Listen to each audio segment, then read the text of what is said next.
Have you ever felt like no matter how much you achieve, it still doesn't feel like enough? Maybe you're constantly chasing the next milestone, hoping it'll finally bring a sense of confidence or ease, but it never quite does. If so, you are not alone. This week, I talked with Maria Rincon, a public speaking coach and former UN communications consultant, about the deep connection between perfectionism and imposter syndrome. Maria shares her personal story of growing up as an overachiever in an immigrant household, how that shaped her self worth, and how she realized she was living more to please others than herself. In our conversation, we talk about what it means to let go of perfection and embrace progress instead. Maria shares the mantras that help her stay grounded, how she helps her clients reconnect with their confidence, and how playfulness can help you communicate more powerfully. Thank you so much, as always, for listening. Welcome to the Impostor Syndrome Files. My name is Kim Meninger, and as an executive coach and former high-tech leader, my personal mission is to help professionals overcome imposter syndrome so that you can advance your career with confidence. Each week, I interview a new guest who brings a powerful perspective to this conversation, including personal stories, best practices, and new insights. The more we talk about this issue, the more we destigmatize imposter syndrome, recognize that we're not alone, and empower ourselves to access the tools and resources that can help us and those around us. Thank you so much for listening and for sharing with others you think would benefit from this conversation.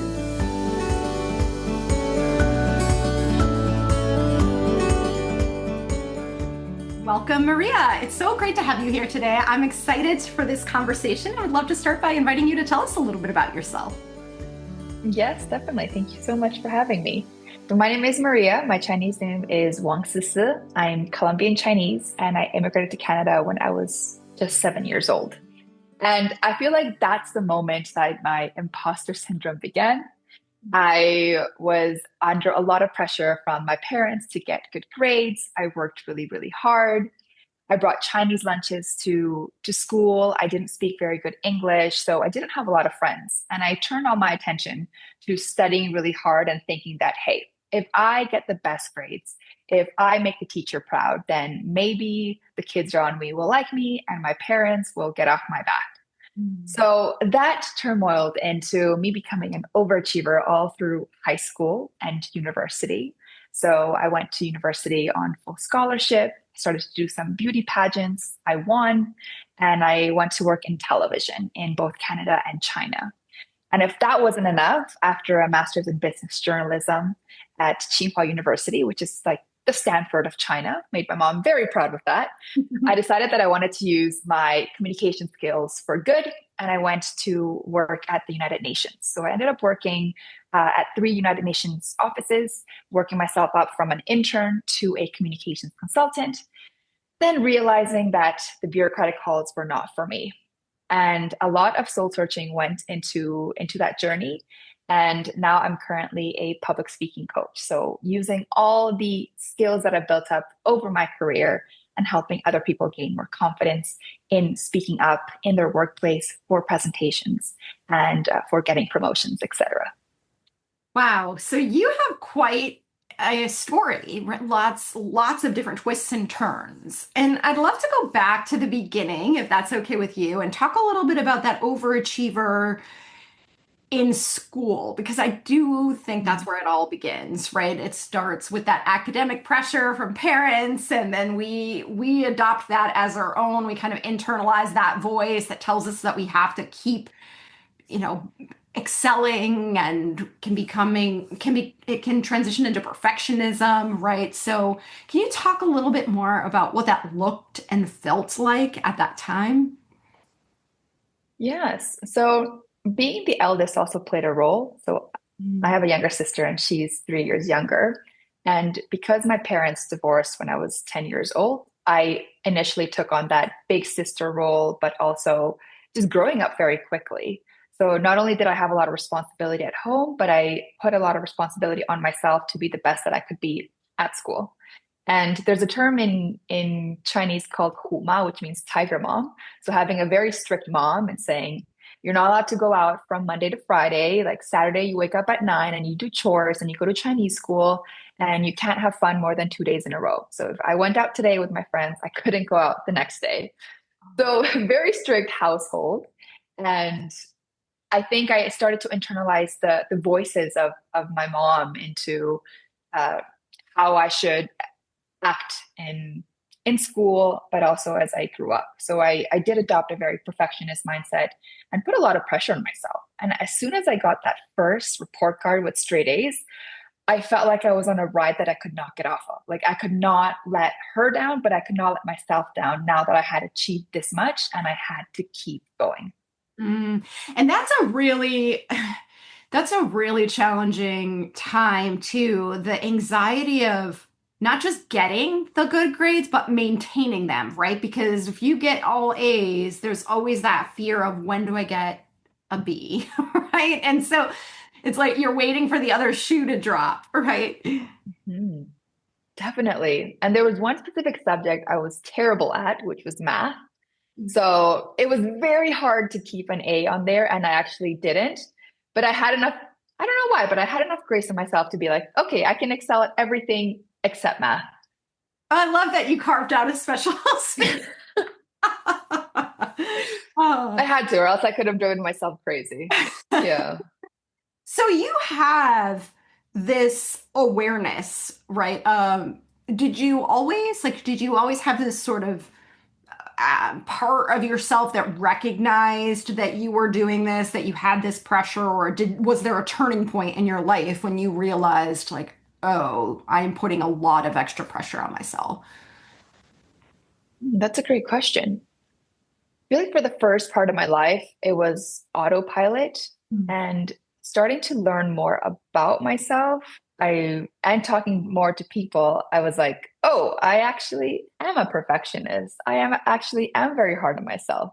Oh, not everyone achieves so much as me, yet feels kind of bad about themselves. So I started to question a lot of what my achievements meant for me specifically and why they weren't making me happy. Mm. So that's when I started to reflect on my journey and my achievements and really starting to look into, okay, why did I accomplish all this? Was it for myself or was it to please somebody else? And in that case, a lot of it in the beginning of my career in pageants, in television, it definitely was to please my mom.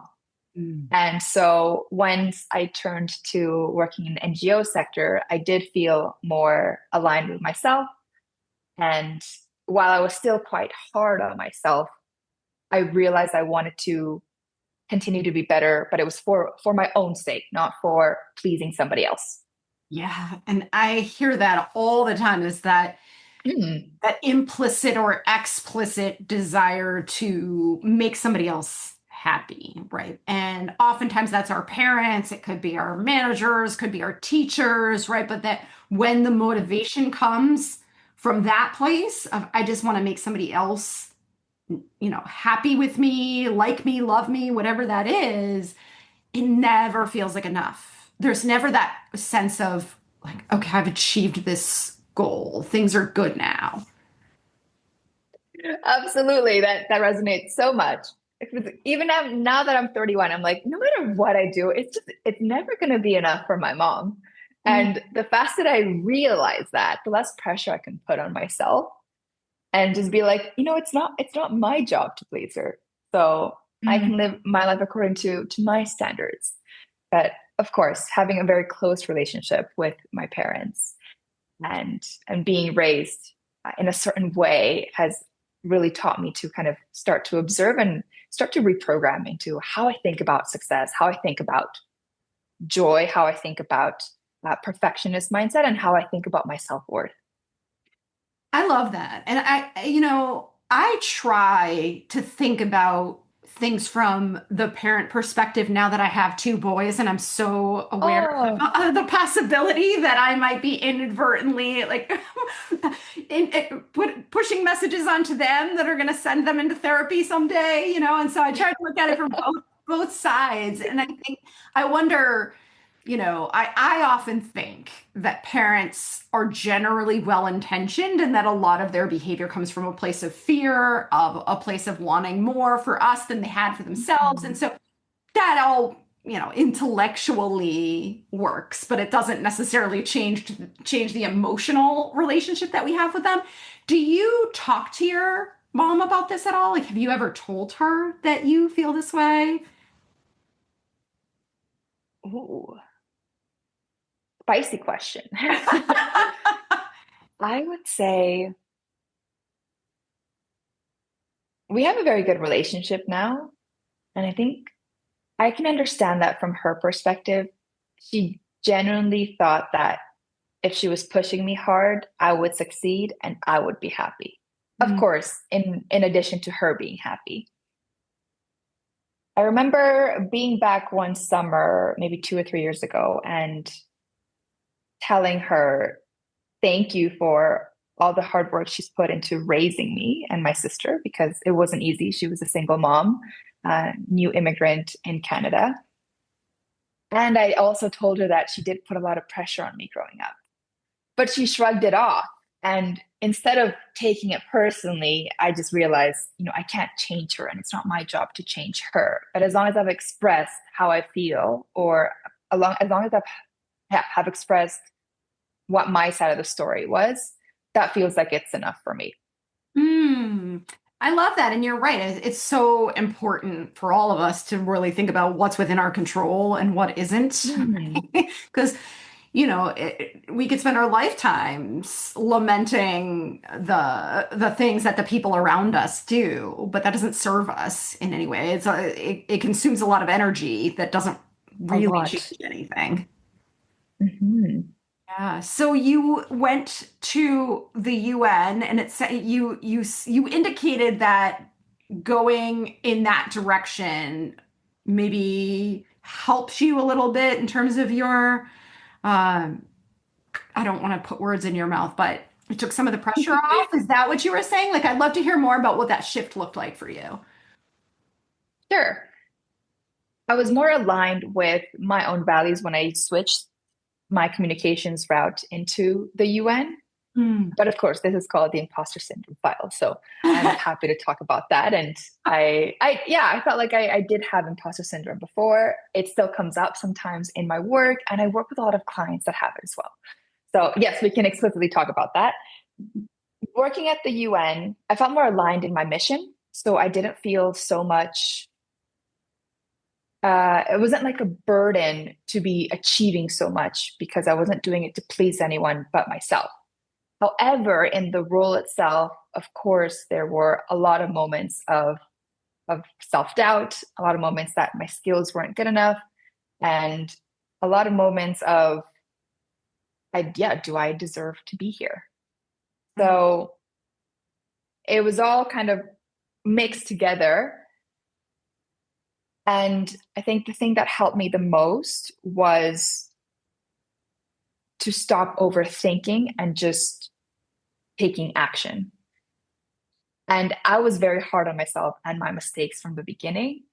However, I realized that over the years, I needed to adopt a new mantra, and it's progress over perfection. And I still repeat that to myself every day with things like do my best, accept the rest, progress over perfection. And it's very hard because there are some things that I can't let go of, but I'm learning to be kinder to myself in that regard and not be caught up by the tiniest things. And that's something that started in my journey at the UN. That is a huge shift. And I do think it takes a lot of practice. Like you said, having that mantra, you probably have to say it to yourself over and over again, right? Because these mental habits are very, really deeply wired into us. And it's very hard to reverse them and change them. And so it's not as though you're going to flip a switch and suddenly think, oh, this I don't have to be perfect. Right? If it were that easy, we wouldn't have this problem to solve. But I think just that consistent practice of reminding yourself of that does eventually work because your brain believes what you tell it, right? And it changes your relationship to the environment around you. Absolutely. I'm a very big fan of using mantras in an action oriented space. Uh, so that has helped me a lot. And one trick I actually learned recently is saying the line, I'm the kind of person that. So not flipping the switch right away to like, okay, I'm not a perfectionist anymore, but instead saying like, I'm the kind of person that doesn't need everything to be perfect, or I'm the kind of person that is able to let go of little mistakes.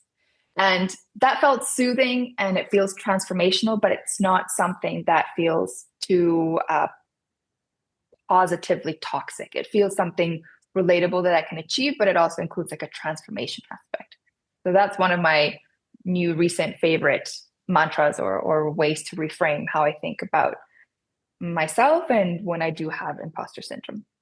One of the things I love about that too is that by saying that, you tie yourself to a collective, which kind of weakens some of the pressure. I think a lot of times we operate as though we exist in this vacuum and it's all about us, right?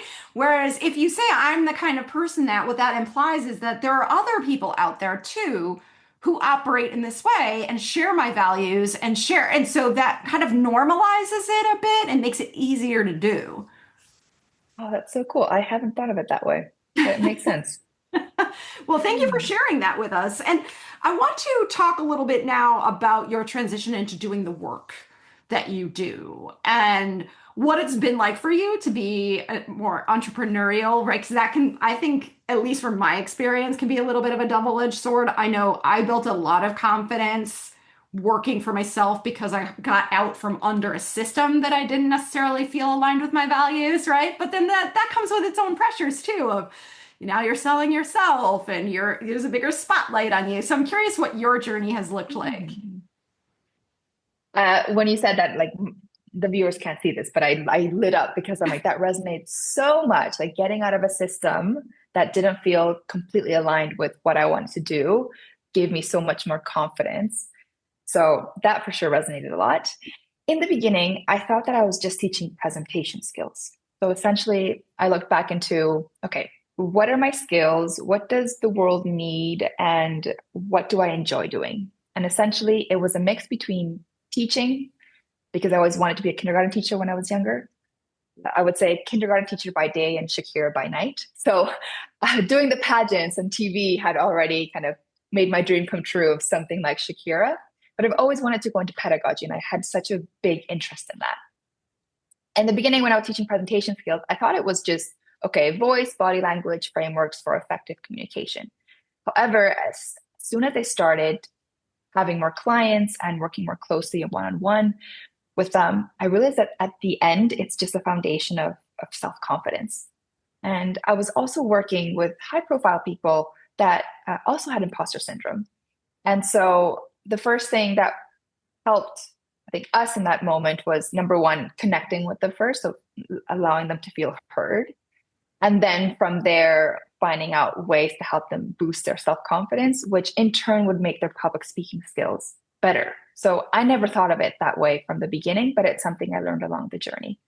So Mm. this is why this is something I'm so passionate about speaking about, because it's something I encountered in my own journey, but it's also something I see with the people that I work with on a daily basis. So do you work with people who are preparing for a presentation, or is it just wanting to speak up more in their everyday meetings, a combination? What does it look like? What do people come to you for? It's a big combination. So I've been told to niche down, but I have a variety of clients all over the world. So it's anything from an engineer working at Meta in New York to a director of AI in Spain for a big public relations company to a senior vice president at a hotel bookings company to a senior legal counsel at a company in Dubai. And they're all ambitious working professionals. However, when it comes to presentations, panel discussions, investor pitches, they say that that's when they start to freak out, start to blank, and their self confidence just lowers a lot. So that's what we work on. And I love that you brought in the confidence piece too, because I operate from the perspective that it's all well and good to have systems and frameworks that help you understand how to do something more effectively. But Mhm. if you're afraid to do it, right, the frameworks are not really all that useful. If there's still that part of you that feels like I don't deserve this opportunity or I can't do this, I'm going to fail, those frameworks have limited value. So I love that you're talking about the interplay between the mindset and the actual mechanics of speaking. Oh, absolutely. And what I try to bring into my classes with my clients is also having a lot of fun. I think I call it like coaching their inner child because as professional as they are, like there's still that inner child that's either creative or playful. And when we bring these parts out, just like in theater class, people are able to come out of their comfort zones, step out of their shells, and just take themselves less seriously, which enables them to be more confident as they continue this like competence confidence loop. Well, and it's funny to me to think about some people who are pretty senior level, right? They kind of take themselves very seriously, getting into that So playful mode, seriously. right? Do you have to convince them to let go? Do you have to, it's Oh, definitely. It's not something that everyone enjoys at the very beginning. But I do give a heads up. Like, I'm like, if you want to work with me, you definitely have to be prepared to get out of your comfort zone. But afterwards, we always have a great laugh. And they truly enjoy being in that space as well.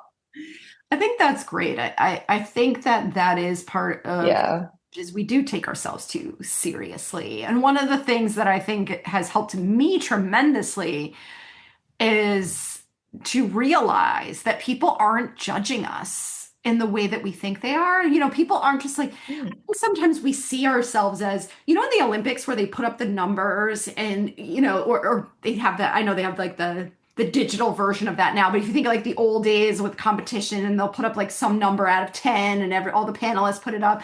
I feel like that's how we operate, right? We think like anytime I speak, anytime I do anything, there's a panel of judges that's putting up these numbers and that I have to make this huge impression on people. But most people are distracted by their own insecurities and their own worries and things that they need to get done. And so even just recognizing that we're not, we're not as important as we think we are can help. Exactly.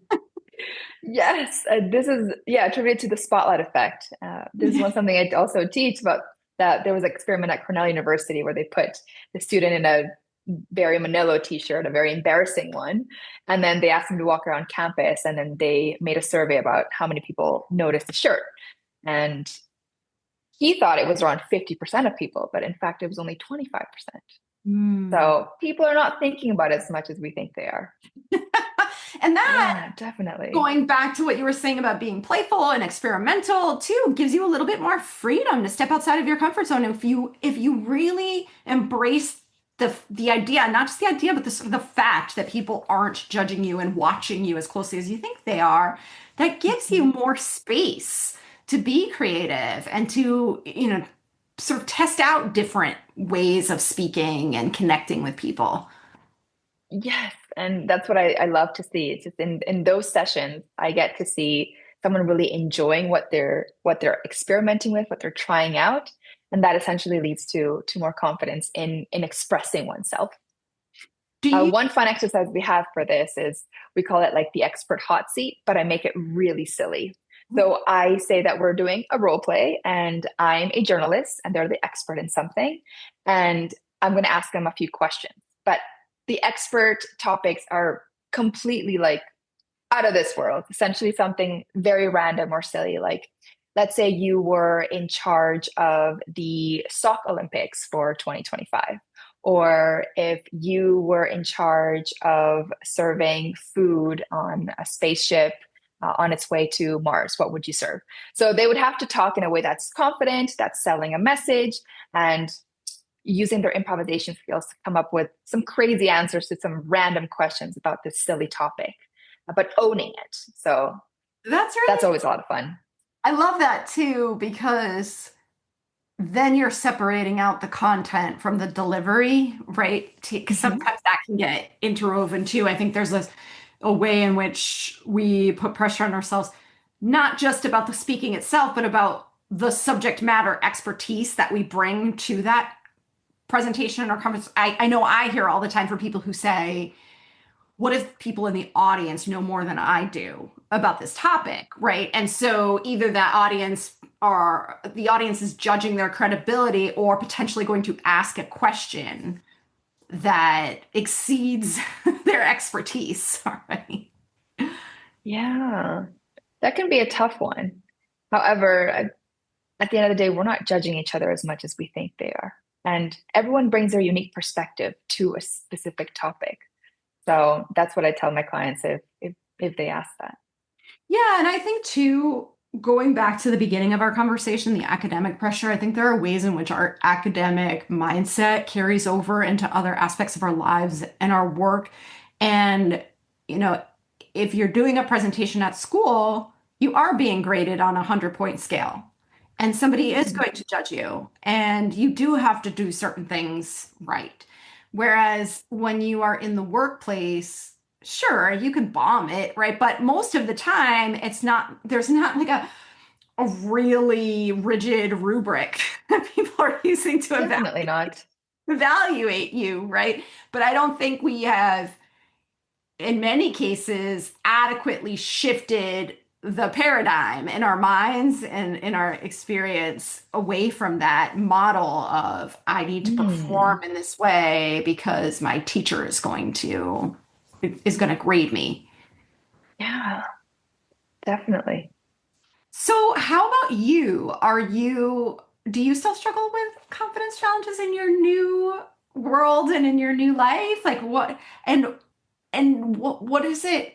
I guess I'd wonder, does it look or feel any different and what do you do about it? Hmm. I still definitely do. I think as an entrepreneur, you are always going to be facing challenges in different areas. So for me, a recent one is that I'm expanding from working with individuals to now working with corporations, so working with companies and doing workshops. And while I love working with people, doing a workshop is much more different than working one on one. And in the beginning, I didn't want to do any outreach related to that because I was like, well, if I fail or if I'm not good at it, then at least I haven't tried. So that was kind of the mindset in the beginning. What I did was I like the Nike slogan, I just did it. So I sat down, even though I was holding my breath the entire time that I was like cold emailing a bunch of companies, and some quite big names actually got back to me and actually want to pay me for the services. I realized that I just have to do the action and then the confidence will come after. And another thing that has helped me that I also teach my clients is to write down and keep a list of something called an evidence log. So a list of things where you write down a date, what action you've taken, what went well, uh, how you felt afterwards, and this tells you about yourself. So what strength it tells you. And it's literally like just plain evidence of challenges that you've overcome or things that you've accomplished and you've done well in your life. Because our brain is so, like you said, uh, it's so easy for it to just go to a negativity bias. Sometimes just having it down on a piece of paper and looking at, hey, this is what I've achieved. This is what I've overcome. This shows me that I don't need to feel shamed about myself or like I'm not capable enough or feel like I'm an imposter because I have this proof in front of me. So that is something that has helped me personally. And it's something I kind of assign for homework to my clients as well. Ooh, I do the same thing, and I love that you call it an evidence log. I always call it an accomplishments journal, but evidence is such a strong Ooh. word because I think that is exactly what it is. It's evidence that you're capable, right? And Mm. my definition of confidence is trusting that you can handle whatever situation comes your way, right? It doesn't mean it's always going to go well or according to plan, but you can handle it. And I think keeping track of things in that way just reinforces that belief that, I I can do hard things, as they say, right? Like Yeah, I can overcome challenges. I'm capable of more than I think I am. absolutely. Yeah, that's a great strategy. Well, Maria, thank you so much for being here. You've given us some really great insights. I appreciate your sharing your personal story with us as well. And just thank you so much for the work that you're doing. For people who are listening who want more of you, they want to learn more about your work, they want to follow you, where can they find you? Yeah, so my website is publicspeakingwithmaria.com. I am quite active on LinkedIn and share also quite a few tips regarding confidence, presentation skills, and storytelling. So you can find me at mariac.rincon. Wonderful. So I will make sure those links are in the show notes as well. And thanks again for being here. Thank you so much, Kim. Thanks so much for listening to the Impostor Syndrome Files. If you would like to continue this conversation in a safe and trusted space, I would love for you to join my virtual discussion group every Thursday at 12 p.m. Eastern. For the past several years, the group has been limited to women, but it is now open, regardless of gender, to anyone who is interested in exploring and troubleshooting common workplace challenges, building better awareness of ourselves and others, and becoming more inclusive allies at work. Check out the show notes for more info on how to find us, and please join us next week for another episode of the Impostor Syndrome Files.